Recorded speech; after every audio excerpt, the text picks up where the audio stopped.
मित्रों, क्या है कि जब होली के दिन हम निकले थे तो शहर से गांव तक लंबा चले और सुबह-सुबह ही निकल गए थे। तो देखा चूँकि 14 और 15 दोनों दिन होली रही मार्च को। तो ऐसे में हुआ क्या कि 14 की होली यहाँ मनाई गई, उसके बाद 15 को हम सुबह-सुबह मॉर्निंग में निकल गए। देख रहे हैं कि लोग मुर्गा और मीट की दुकानों पर लंबी लाइन लगाए खड़े हैं और उसमें से ज़्यादातर लोग तो भाई हिंदू भाई ही थे।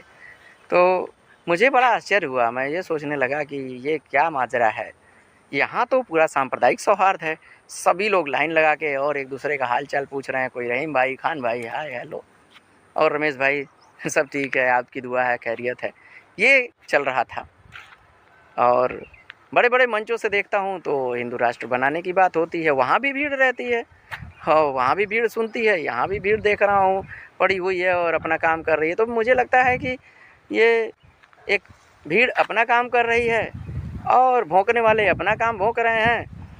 तो ऐसे ही काम चल रहा है, कहीं कोई दिक्कत नहीं है। और रह गया सवाल झगड़े बवाल का, तो आपस में एक दूसरे का पड़ोसी अगर हिंदू मुसलमान है तो वो हिंदू मुसलमान का दंगा हो जाता है, लेकिन अगर वो जातीय व्यक्ति कोई है तो उस जाति से संबंधित दंगा हो जाता है।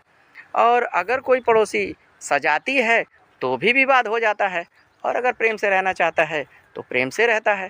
तो ऐसे में मुझे समझ में ये नहीं आता कि ये दंगों की शक्ल देने वाले लोग कौन होते हैं और क्यों देते हैं।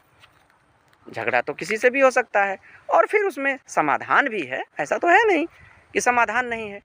तो कोशिश तो यही होनी चाहिए कि सौहार्द उसे कहते हैं जहाँ दो लोग, चाहे वो किसी भी कौम के हों, किसी भी जाति के हों, एक साथ शांति से रह सकें।